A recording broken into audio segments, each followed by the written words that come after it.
Hey guys, so I'm just getting some work done in my new office in the new place, and it occurred to me that there's a video I've been wanting to make for quite some time, but I didn't quite know how to go about doing it, because I guess it can be quite a complicated and maybe controversial subject, but I figured the time is right now to discuss it because the amount of questions I've been getting on social media, particularly Instagram, about the way that I eat and the kind of foods that I'm eating. A lot of people saying, you know, how can you be 3 weeks out or 4 weeks out and you're eating that kind of food? And, you know, why are you making all these recipes? And why are you always posting, you know, the macros and calories of your food? Like, why don't you just eat clean?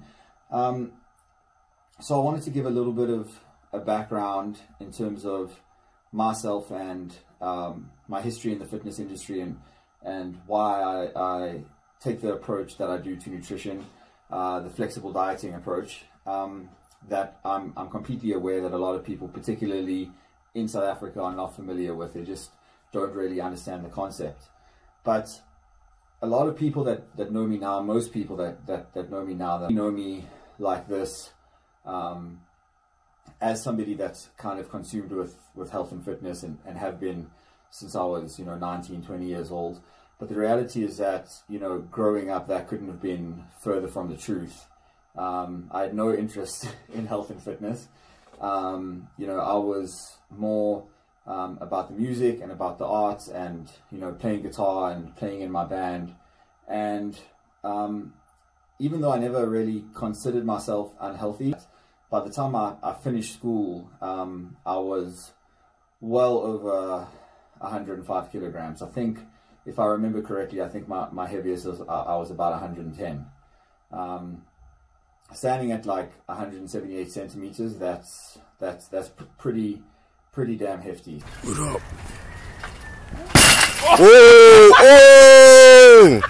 Oh! So I would say probably borderline obese.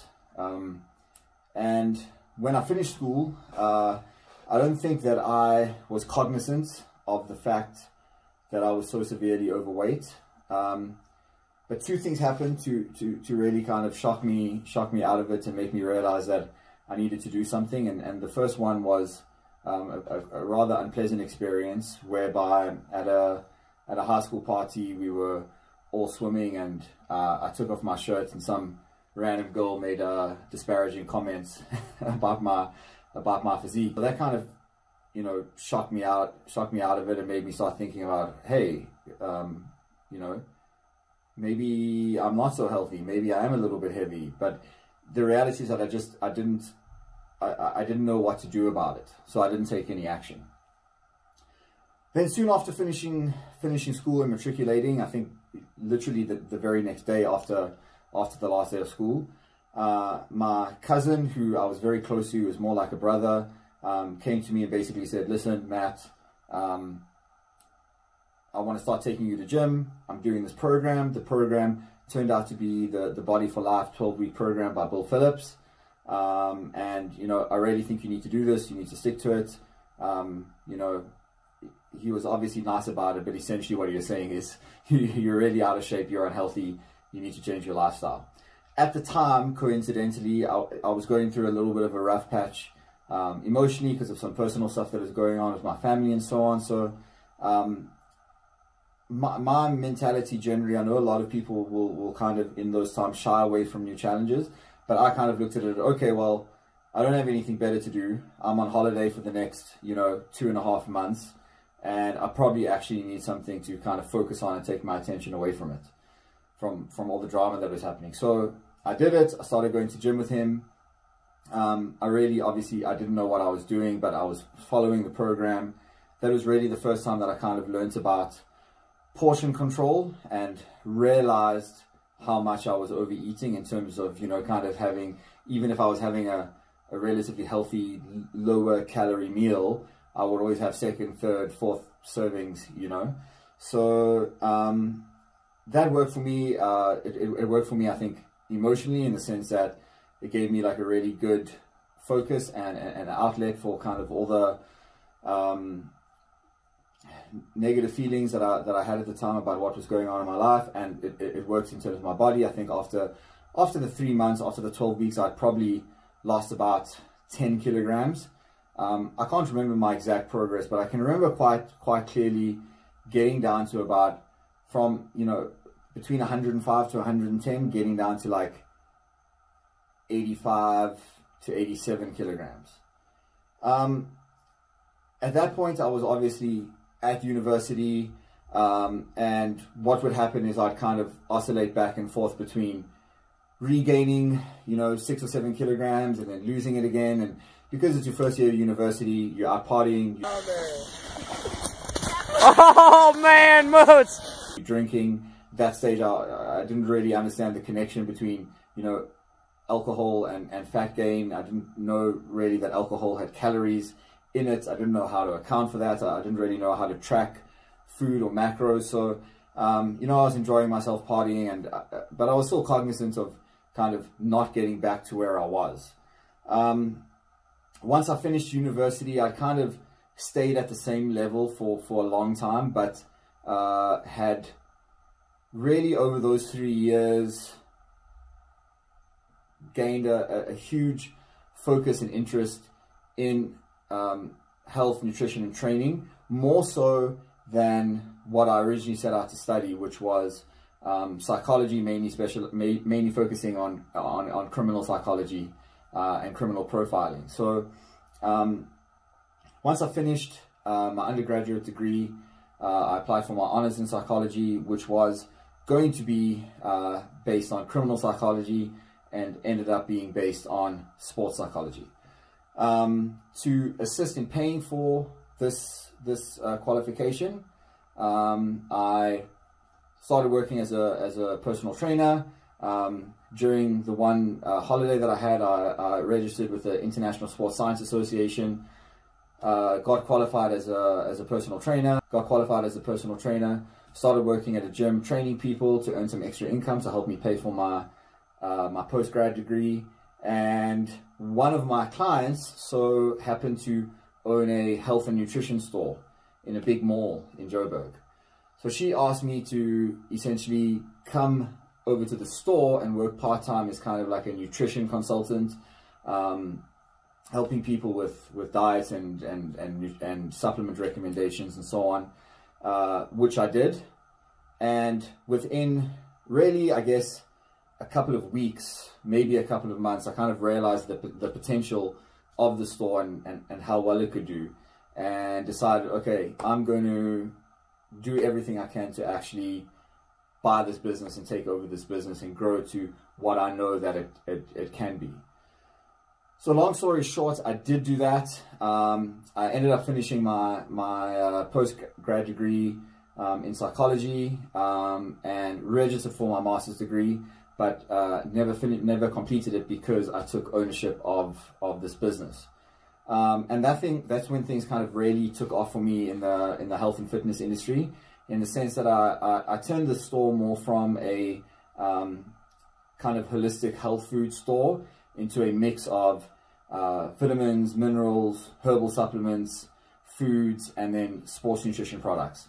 And while I was there, you know, our market for sports nutrition grew a lot. And I decided that now that I wasn't in university anymore, I wasn't really partying anymore, I had a full-time job, I owned my own business, the time was right to kind of really focus on my physique. And I'd had in my head for a couple of years now that, you know, I actually want to get on stage and compete as a bodybuilder, but I really just didn't have the physique for it. I kind of knew how to lose weight and lose fat, but what I didn't know was how to keep that off. And I also didn't really know how to build muscle. You know, the mentality at the time, which I guess is still prevalent today, is still very much the whole bulking thing. So whenever I tried to gain muscle, I would just gain fat, and then I would kind of stop and diet down. And so I was never really building muscle. I was just kind of oscillating between being kind of lean and then being not so lean, and then being kind of lean and then being not so lean. So this was the first time where I really decided that I want to commit to the process, and I hired a coach who essentially took me through my first contest prep, and this is where I kind of really I guess, picked up some bad habits. He was a local coach. There was a lot of bro science involved. The typical stuff happened in terms of, you know, really low calories, way too much cardio, no diversity in terms of the kind of food that I was eating, etc., etc. And even though I did compete, and I actually think, even though it was my first show, I won my division in that show. It was a novice bodybuilding. I just found that after the show, I rebounded and gained a ton of weight, a ton of fat in a very short period of time, because I felt so deprived and so depleted that I really couldn't control my eating thereafter. So thereafter, after my first competition, I really started taking the, I guess, nutritional science behind things a lot more seriously, and started doing a lot of my own research. And unfortunately, as I guess you would probably know, a lot of the information out there today is quite misleading. So, you know, I was kind of jumping between doing low carb, high fat, paleo, you know, all these different kinds of eating styles that I thought, you know, would be the answer. But I tended to find that really what happened is that I had the same end result, which is that I felt deprived, I felt limited, and that simply created cravings that were uncontrollable for foods that were off limits, so to speak, according to those specific diets. In addition, what you realize, especially as a bodybuilder, you know, and you're speaking to other athletes who have various coaches, and you're doing research in terms of, you know, what the Olympia guys are eating and what other competitors are eating in their diets, is that everyone seems to be doing something different. And everyone tells you, well, you know, this is the answer. You can't eat that. You should be eating this. But then you find another guy who's just as good of a physique, and he tells you, well, you can actually eat that, but you can't eat this. So things got quite confusing. And it was around about that time that I actually hired another coach. And that was actually John Meadows. And even though John was certainly less restricted than the first coach I used, he definitely taught me that certain foods could easily be exchanged for others, so long as the macronutrients were accounted for. I did 2 to 3 shows being coached by John, and I really enjoyed that. I never felt deprived. I never felt kind of that any particular foods were majorly off limits. You know, he was the first guy that really taught me about refeeds and diet breaks and so on. And I did really well in my shows under him, and probably till that point looked my best and felt my best that I had. Thereafter, I think just because of his rise in popularity, and obviously because of the exchange rate and living in South Africa and trying to pay for these services in US dollars, it just kind of became unmaintainable to keep him on as a coach. And that's when I kind of decided that I would do my own thing, and really pursued studying nutrition myself. So I did the Precision Nutrition Level 1 and Level 2 course, and then a number of other short local courses on specific areas of nutrition, whether it be actual herbal remedies, vitamins and minerals, or, you know, sport-specific nutrition. Okay, so it's a little bit later in the day. I just got some work done. Grabbed myself a Rain energy drink. These are lifesavers. But yeah, so while I was working with John, obviously owning the store, I'd done my Precision Nutrition certifications. I'd done a number of other smaller nutrition certifications, and the opportunity presented itself really to start coaching other people. In the midst of this, obviously, I was competing. And it occurred to me that the reason why I loved competing so much was not for competing itself. It wasn't for winning. It wasn't for wanting to win a pro card. All of that stuff would be great. I mean, these are kind of like middle of the road goals for me. You know, I could take it or I could leave it. But what I realized is that, number one, I love competing and I love bodybuilding for personal betterment, but mainly I loved bodybuilding and I loved competing because of the learning that took place. I realized very, very quickly that no amount of certifications, qualifications, studying, reading could replace actually being in the trenches, prepping yourself, learning from a coach, being in the midst of it, learning what works and what doesn't work, and then most importantly applying that to other people and learning what may work or not work for them. So I was about probably 21 or 22 at this stage, and I realized that the competing thing was important for me more by virtue of what I was learning and getting out of it in terms of knowledge, learning the science behind it, and separating the myths from the facts, the bro science from the truth of what actually works.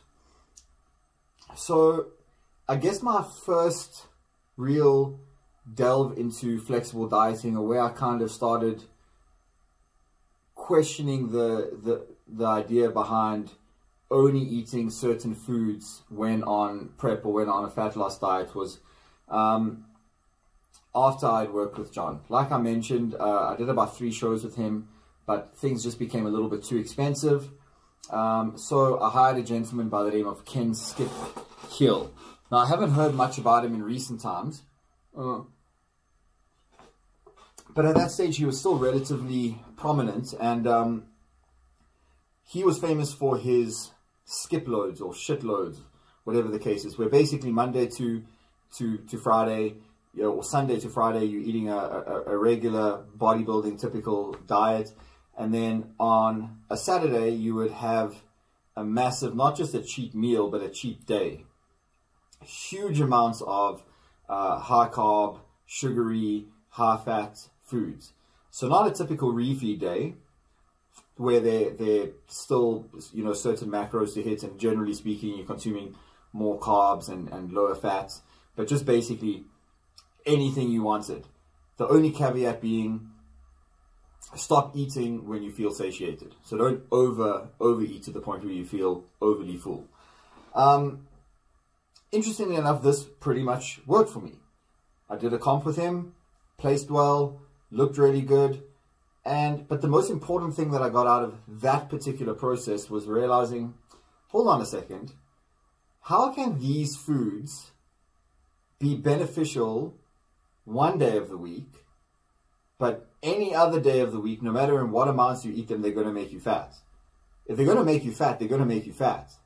They can't just not make you fat on a Saturday, So that's when I started questioning things. And then I read some information that he put up on his forum. I think at that time it was only accessible to his clients that he was working with, whereby he basically took 2 groups of people, put them through a typical contest prep. The one group was eating all the usual kinds of carbohydrates that bodybuilders would eat: rice, potatoes, oats, sweet potato, etc., etc. The other group was eating essentially the same amount within, whatever was relevant for their size and their body type, for their macros, but the caveat was that the second group could only consume their carbohydrates from sugary, refined sources. So cereal, white bread, Pop-Tarts, etc., etc., etc. At the end of I can't remember whether it was 12 or 16 weeks, or however long this diet period was, there was no significant difference between the fat loss experienced in group 1 and group 2. So this really got me thinking,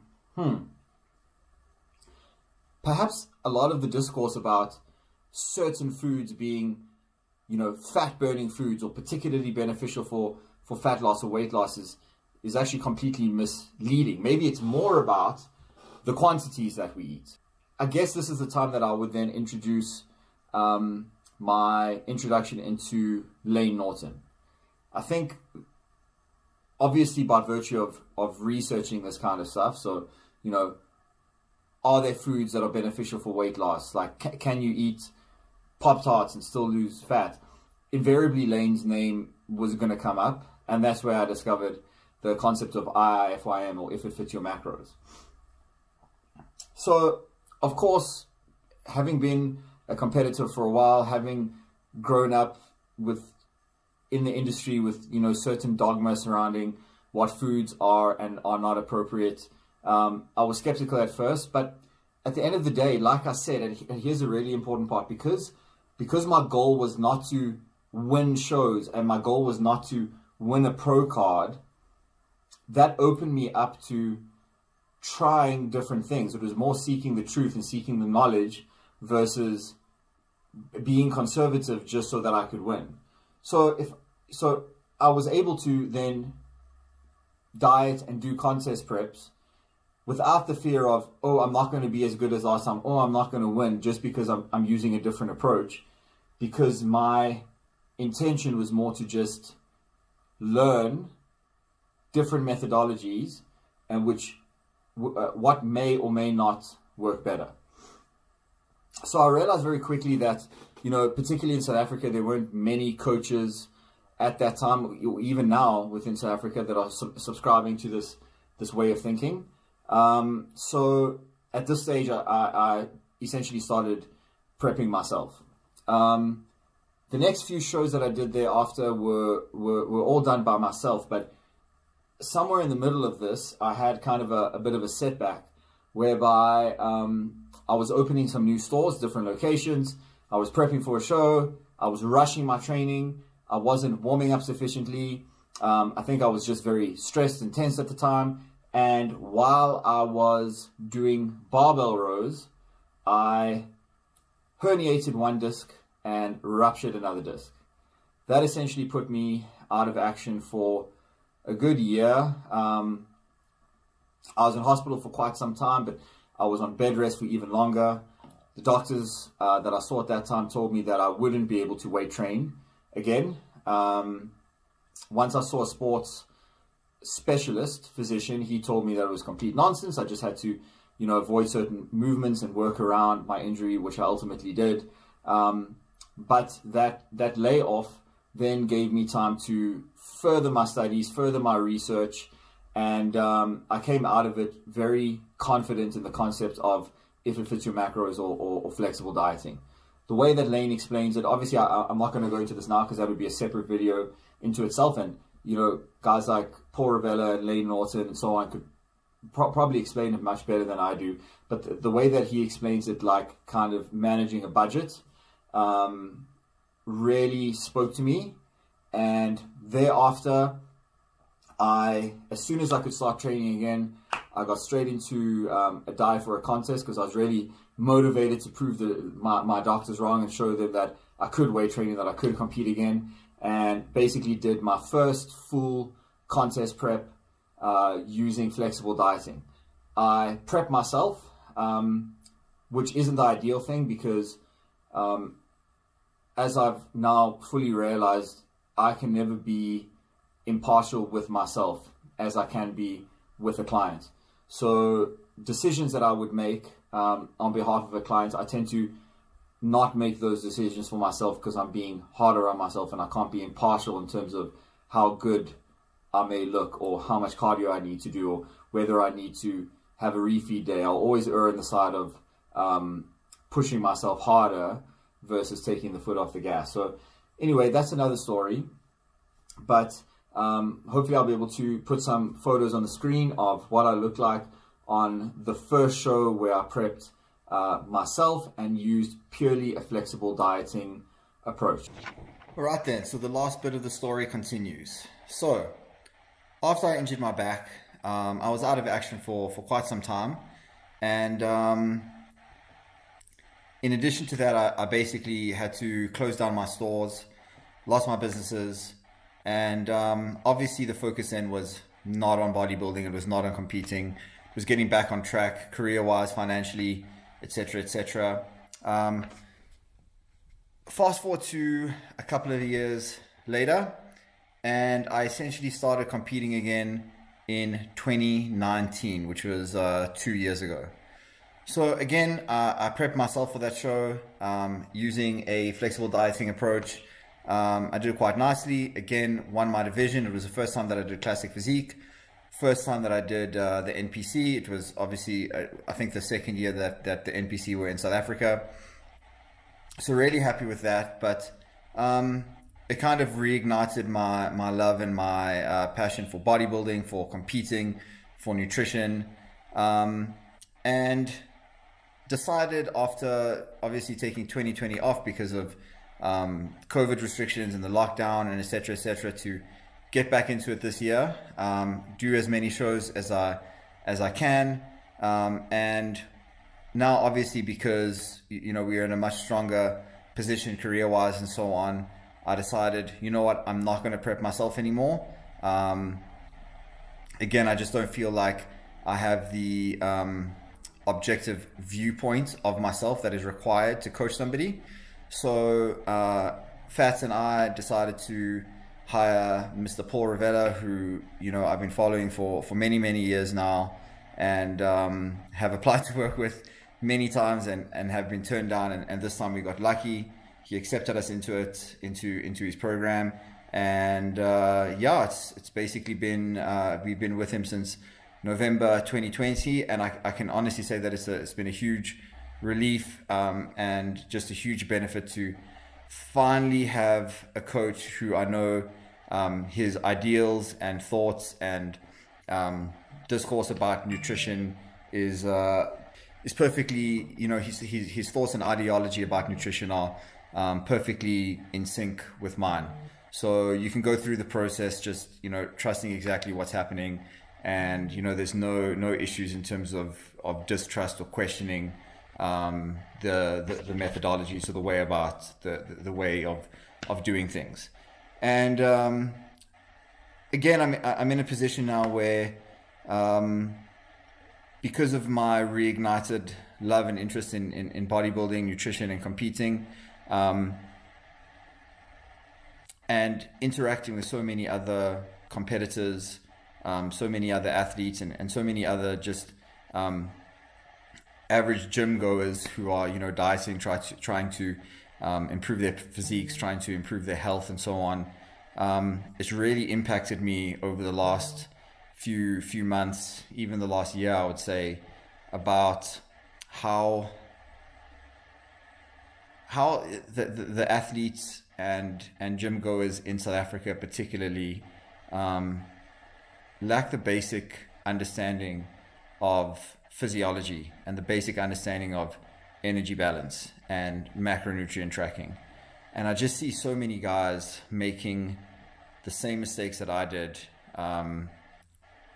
essentially walking down a path that's leading to an eating disorder, just being very restrictive in terms of what they're eating, eating way too little, doing way too much cardio, and just blindly following that process because a disingenuous coach who knows equally little about nutrition is telling them to do it.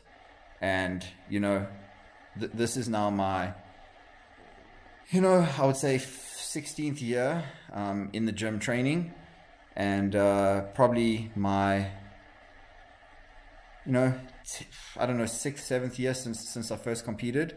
And it scares and shocks me to think that people that I know and care about, and guys, competitors with a huge amount of potential,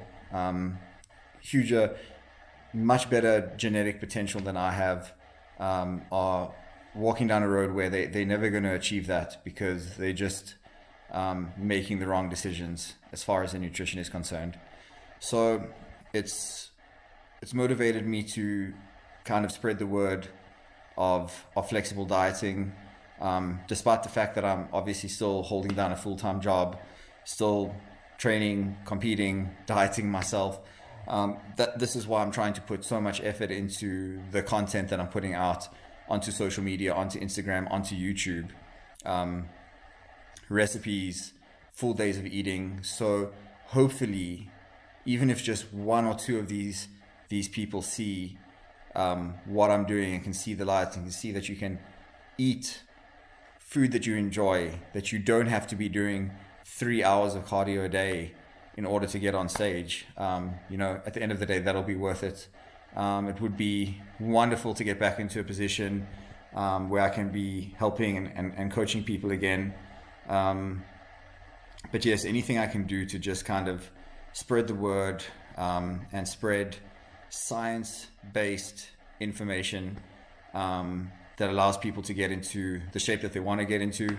You know, I know for myself, it seems like a lifetime ago, but when I finished school and I was well over 100 kilograms, that initial transformation that I did was a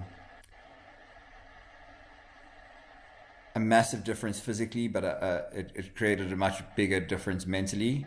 And the place that I'm in today in terms of my life, my career, my relationships, friendships, etc., I wouldn't be in this place now if I hadn't gone through that process. It gave me belief in myself, it gave me confidence, and I see the same thing happen with many people that successfully achieve that endeavor. So yeah, I would love to get back in a position to coach and teach people again, but yeah, right now if I can just spread the word, hopefully get the right information out there, if people are willing to listen, and if people are willing to try something new and not immediately dismiss it because it doesn't fit in with the dogmatic discourse that they've been hearing for so long from the bodybuilding and nutrition industry, and realize that, you know, I'm not trying to sell you a damn thing. I'm not trying to sell you a program. I'm not trying to sell you a diet. I'm just trying to explain to you the underlying process under which weight loss and fat loss occurs. You know, I say to everyone, if you track your macros, but you want to eat vegan, or you want to eat paleo, or you want to eat keto, because that's what you enjoy and that's what you find most sustainable, great, good for you. Go ahead and do that. But you need to have an understanding of the underlying mechanism through which all those diets are working in the first place. You need to understand that mechanism, because at some point, restricting what kind of foods you eat through whatever kind of diet you're doing is not going to be sustainable forever. And when that becomes unsustainable for you, if you do not understand the underlying mechanism, you will absolutely regain all the weight that you lost, maybe even more. By understanding the underlying mechanism, you can always manipulate what you eat and how much you eat to stay in shape, stay healthy, and make sure that you don't develop any negative associations with food. So yeah, that's where I am at the moment. Hopefully I'll be able to do a video in the future in terms of how I would generally set up a diet for somebody. But yeah, I just wanted to give you guys a background in terms of why I am where I am, why I follow this approach. And I guess more than anything else, explain to you that, you know, this is not a diet. This is not a specific protocol. This is literally the underlying mechanism of how weight loss occurs. And you can apply that in however many different ways you want to, through whichever kinds of foods you feel comfortable with. But as a competitor, as an athlete, or as just an average Joe that wants to improve their bodies, it's very important that there is an understanding of that mechanism. All right, cool guys. I'll see you in the next video. I hope you enjoyed that. Let me know your thoughts below. Comment, subscribe, like the video. Please, I'm trying to get the channel out there, trying to get this information out there. I'm really trying to do good for some people. So any help you can give me would be much appreciated. See you guys later.